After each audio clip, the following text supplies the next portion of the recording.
ساتھ اگر فجر تک آپ کو بٹھایا جائے، میں جانتا ہوں بیٹھو گے ایک ہفتے کا بھی نہیں، استنجا کے لیے بھی نہیں جائے گا، میری قوم کی وفا جانتا ہوں، لیکن اگر مسجد میں بلایا جائے بڑی سادگی سے کہے گا مولانا کیا کروں میں پاک نہیں ہوں۔ یاد رکھنا میرے رسول میرے اور آپ کے آقا نے فرمایا، توجہ کرنا، امیر حمزہ کے قاتل کے حضور نے لعنت نہیں کی، جنہوں نے حضرت امیر حمزہ کا کلیجہ چیر کر اور سینے سے کلیجہ نکال کر دانتوں تلے کچا چلایا تھا، حضور نے ان لوگوں پہ بھی لعنت نہیں کی جنہوں نے حضرت امیر حمزہ کی انگلیاں، کان، آنکھ اور ہونٹ کاٹ کے اس کو رسی میں پلو کر گلے کا ہاتھ اور بازو بند بنائے تھے، حضور علیہ السلام نے ان پہ بھی لعنت نہیں کی۔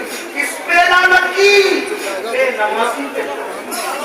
فرمایا جو مسجدوں کو ویران کرے میں محمد اس سے بلکہ یہاں تک فرمایا عشق مصطفیٰ کا دعویٰ ہے، اللہ کے رسول تو بے نمازی کی صحبت میں بیٹھنے سے بھی صحابہ کو منع کرتے۔ اگر یہاں ہاتھ اٹھوایا جائے نا، عشاء پڑھ کے کتنے آئے ہو، اٹھاؤں گا نہیں، بالکل مت اٹھانا،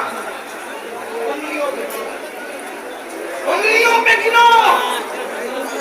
اللہ کے رسول علیہ السلام اپنے صحابہ سے بالخصوص سیدنا ابو ہریرہ سے کہتے ہیں، ابو ہریرہ بے نمازی کی صحبت میں نہ بیٹھا کر، کیونکہ آسمان سے اس پہ لعنت برستی ہے۔ فرمایا قیامت کے دن بے نمازی اٹھیں گے تو کالے سور کی شکل میں اٹھیں گے، کالے خنزیر کی شکل میں اٹھیں گے۔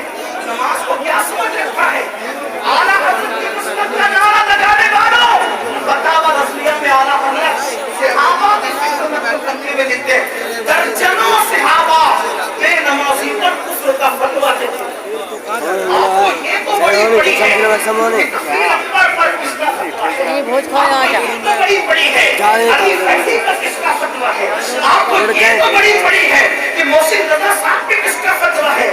بے نمازیوں آپ پر صحابہ کا کیا فتویٰ ہے، اس پر کبھی غور کیا؟